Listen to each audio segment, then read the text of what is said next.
আজকের জাতীয় মহাসমাবেশে এখন বক্তব্য রাখবেন বীর সাহেব চরমনাই রহমাতুল্লাহ আলাইহির সুযোগ্য সাহেবজাদা ও খলিফা ইসলামী আন্দোলন বাংলাদেশের সংগ্রামী সিনিয়র নায়েবে আমির আলহাজ হযরত মাওলানা মুফতি সৈয়দ মোহাম্মদ ফয়জুল করিম বক্তব্য নিয়ে আসছেন আলহাজ হযরত মাওলানা মুফতি সৈয়দ মোহাম্মদ ফয়জুল করিম।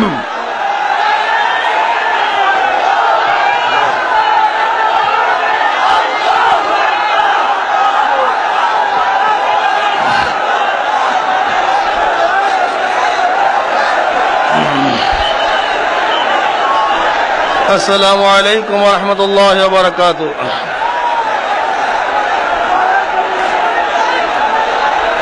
نحمد ونصلي على رسوله الكريم أما بعد فأعوذ بالله من الشيطان الرجيم بسم الله الرحمن الرحيم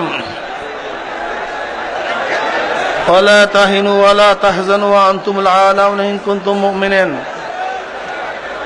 شهيد الشبه اللهم صل على سيدنا ونبينا وشفيعنا حبيبنا مولانا محمد صلى الله عليه وعلى آله وأصحابه وبارك وسلم. ইসলামী আন্দোলন বাংলাদেশ কর্তৃক আয়োজিত আজকে জনসমুদ্রের সম্মানিত সভাপতি জাতির সেরেতাজ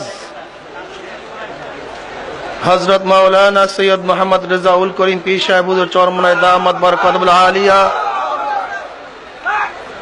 দিগার ওলামায়ে কেরাম,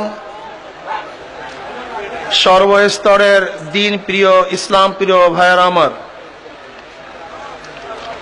আজকে সমাবেশ কেন ইতিমধ্যে আপনারা জেনেছেন। শিক্ষানীতি 2010, প্রস্তাবিত শিক্ষা আইন 2016 এর ভিত্তিতে এই বাংলাদেশ থেকে চিরতরে ইসলামকে মিটিয়ে দেওয়ার গভীর ষড়যন্ত্র চলতেছে।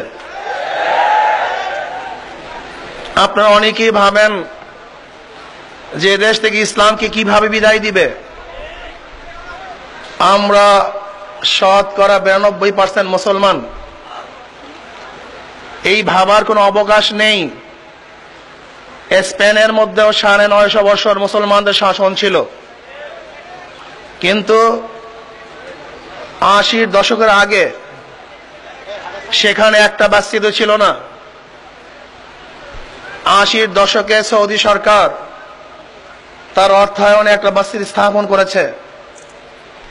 বোখারা, তাসকান, সামারকান্দ, উজবেকিস্তান, কাজাকিস্তান, যেই দেশগুলি ছিল রাশিয়ার অঙ্গ এক প্রদেশ, যেখানে জন্ম হয়েছিল ইমাম বুখারীর,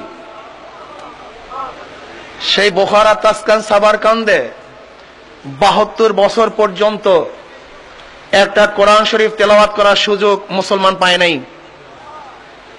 কোন দোকানের মধ্যে, লাইব্রেরির মধ্যে কোরআন শরীফ বিক্রি হতো না।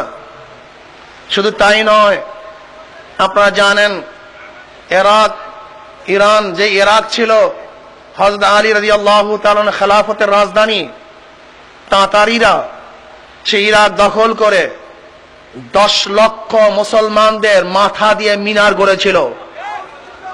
আপনারা জানেন তুর্কিস্তান, মুসলমানের শেষ খেলাফত 750 বছর পর্যন্ত মুসলমানের খেলাফতের ভিত্তি ছিল তুর্কিস্তান।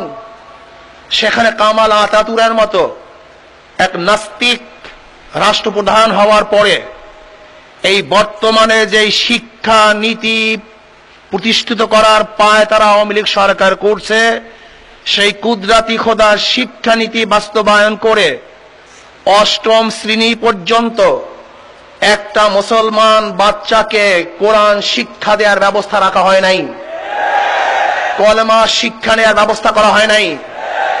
আপনারা জানেন এই বাংলাদেশ কোন খ্রিস্টানদের দেশ নয়, এই বাংলাদেশ কোন ইহুদিদের দেশ নয়, আজকে আমি আওয়ামী সরকারকে বলতে চাই, আপনার এই সিলেবাসের মধ্যে সেতুটা দুলছে, এর মধ্যে 47-এর দেশ ডিভাইডেডকে অবজ্ঞা করা হয়েছে। শুধু তাই নয়, যদি 47-এ দেশ ডিভাইডেড না হতো তাহলে লাল সবুজের পতাকা আজকে আমরা কোনোদিন দেখতে পারতাম না। আর 47-এ ডিভাইডেড দেশ পৃথক এর আন্দোলনে কোন খ্রিস্টান ছিল না, ধুতিওয়ালা ছিল না, নাস্তিক ছিল না, কোন খ্রিস্টান ছিল না। দেশ ডিভাইডেডের পিছনে আন্দোলন করেছিল একমাত্র মুসলমান। এই মুসলমানের আন্দোলনের প্রেক্ষিতেই এই দেশ ডিভাইডেড হয়েছিল। তৎকালীন সময় যদি পাকিস্তান নামে একটা ভূখণ্ড আমরা না পেতাম, তাহলে 71-এ বাংলাদেশ কোনোদিন স্বাধীন হতো না। আমার জ্ঞানী মানুষেরা, আপনাকে বুঝতে হবে, 47-এ আজকে বাংলাদেশ নামে এই ভূখণ্ড যদি ভারতের সাথে এক থাকতো, আর জম্মু কাশ্মীর, জম্মু পাঞ্জাবকে যদি পাকিস্তানের সাথে মিলিয়ে আর আমাদেরকে যদি ভারতের সাথে মিলিয়ে দেওয়া হতো, তাহলে কিয়ামত পর্যন্ত আন্দোলন করতে পারতাম, কিন্তু বাংলাদেশ নামীয় স্বাধীন দেশ আমরা কোনোদিনও পেতাম না।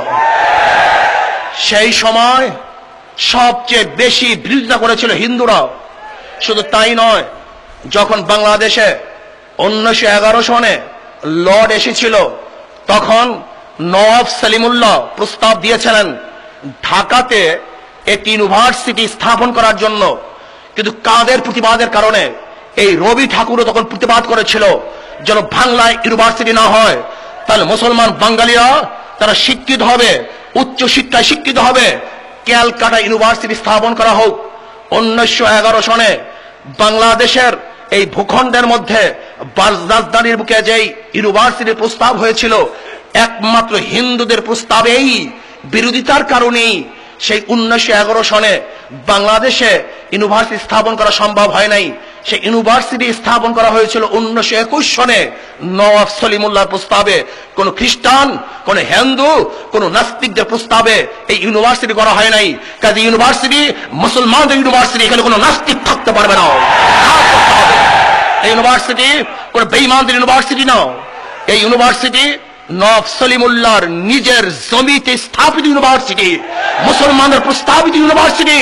নাস্তিকদের জায়গা না, মুসলমানদের জায়গা।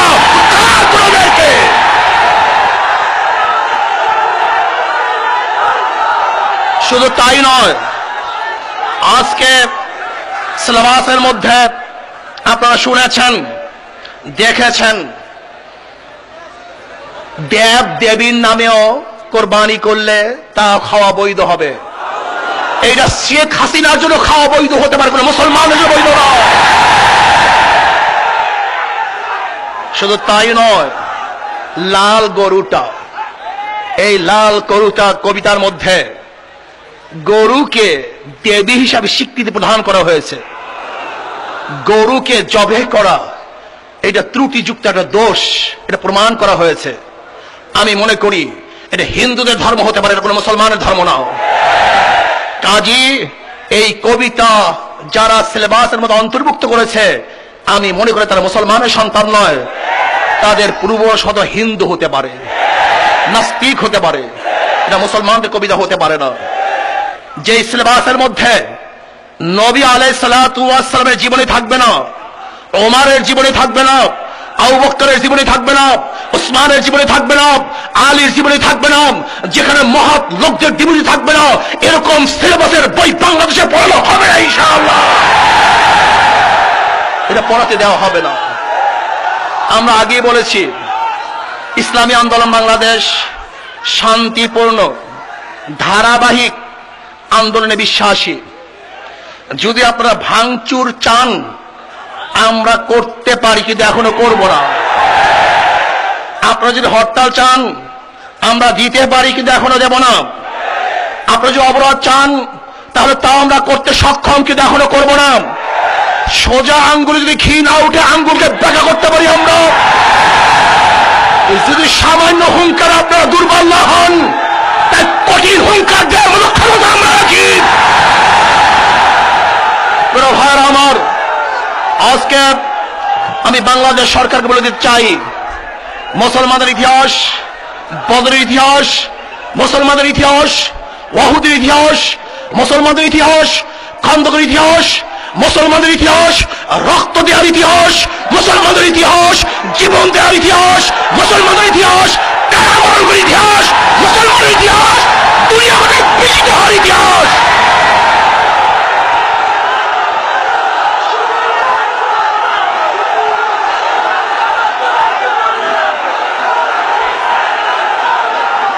আওয়ামী সরকার, আমরা আপনাদেরকে অনেক আগে হুঁশিয়ার করে দিয়েছিলাম, ইসলামী আন্দোলন বাংলাদেশ তারা শুধু রাজনীতি করে, ইবাদত করে। আমরা এখানে ইবাদতের ময়দানে এসেছি। আমি বিশ্বাস করি, ওয়ান আবি হুরায়রা রাদিয়াল্লাহু তাআলা আনহু قال قال رسول الله صلى الله عليه وسلم مثل المجاهد كمثل الصائم القائم القانت لا يفطر من صيام ولا صلاة حتى يجيء المجاهد في سبيل الله। আমি বিশ্বাস করি, ঘরের থেকে রওনা করছি, এখানে এসেছি, ঘরে ফেরার আগ পর্যন্ত প্রত্যেকটা সময় আমাদের আমলনামায় নেকি লেখা হতে থাকবে ইনশাআল্লাহ। মুসলমান তাদের বুলেট বুকে লাগে, পিঠে লাগে না। মুসলমান মাজ মুআইয়াদের গোষ্ঠী, মুসলমান হযরত ওমরের গোষ্ঠী, মুসলমান হযরত আলীর গোষ্ঠী, মুসলমান হযরত ওমরের গোষ্ঠী, মুসলমান শাহজাহানের গোষ্ঠী, শাহজাহানের গোষ্ঠী, হযরত ফজলুল করিমের গোষ্ঠী, ইসহাকের গোষ্ঠী, ওদের রক্ষা করা হবে ইনশাআল্লাহ।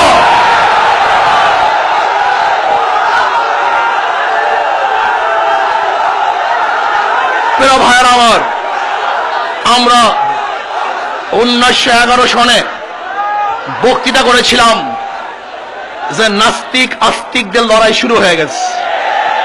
সেই বক্তৃতা মনে আছে তো? নাস্তিক আস্তিকদের লড়াই শুরু হয়ে গেছে। এই লড়াই থেকে নাস্তিকরা জিতবে না মুসলমান জিতবে? নাস্তিকরা হটবে না মুসলমান হটবে? না, মুসলমান হঠাৎ করে গোষ্ঠী নয়, জাতি নয়। মুসলমানরা থাকবেন, নাস্তিকরা পালাতে বাধ্য হবে। এই দেশ মুসলমানদের দেশ, নাস্তিকদের দেশ নয়। যদি পারো তাকে ফিরে যাও, আর ভাগার সময় না পেলে তোমাদের রাস্তা বন্ধ করে দেওয়া হবে, ভাগা ভাগ বন্ধ করে দেওয়া হবে, অলিগুলি বন্ধ করা হবে, নাস্তিকদের তাও হবে ইনশাআল্লাহ।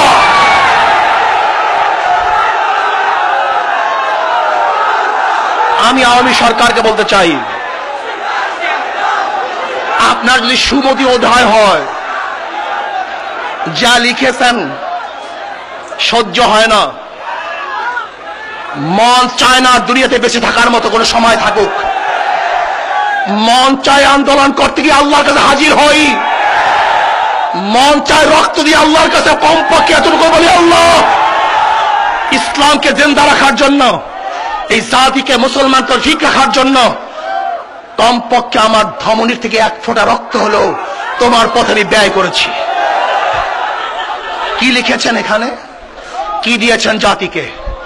আমি শেখ হাসিনা সরকারকে বলবো, ভারত আপনাকে রক্ষা করতে পারবে না, আমেরিকা আপনাকে রক্ষা করতে পারবে না, রাশিয়া আপনাকে রক্ষা করতে পারবে না, আপনার পুলিশ বাহিনী আপনাকে রক্ষা করতে পারবে না। আপনার কামন বুলেট উৎখাত করা হবে, বিদ্রোহ করা হবে, উৎখাত করা হবে, ইসলাম বিচার হবে ইনশাআল্লাহ।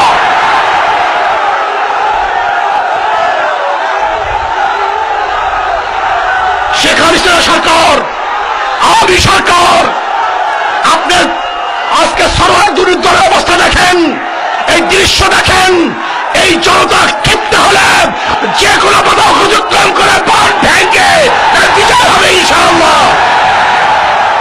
আসুন, যখন যেই সময় আমাদেরকে ডাক দেওয়া হবে, সেই ডাকে উপস্থিত হওয়ার রাজি আছে তো ইনশাআল্লাহ?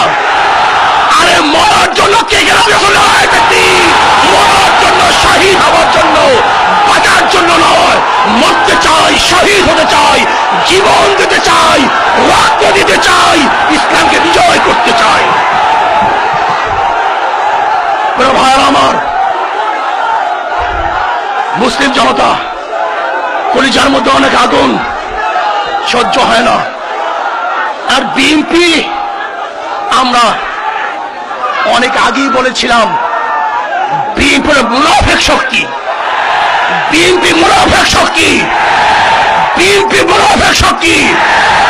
ও নাস্তিক শ্যামল কান্তিকে দেখতে চায়, কিন্তু মুসলিম মুসলিম হত্যা হয়েছে তাকে দেখার সুযোগ বিএনপি পায় নাই। আজানের বিরুদ্ধে কটূক্তি হয়, বিএনপি কথা বলতে পারে না। বিএনপিকে বাংলাদেশের দ্বিতীয়বার ক্ষমতা আসতে দেওয়া হবে না, এই মুনাফিককে ক্ষমতা আসতে দেওয়া হবে না। ইসলাম ক্ষমতায় আসবে, কোনো মুনাফিক আসবে না। আল্লাহ আমাকে এবং আমাদের সবাইকে কবুল করে নেন। আমার আলাইহিল বালাগ। আসসালামু আলাইকুম ওয়া রাহমাতুল্লাহি ওয়া বারাকাতুহু।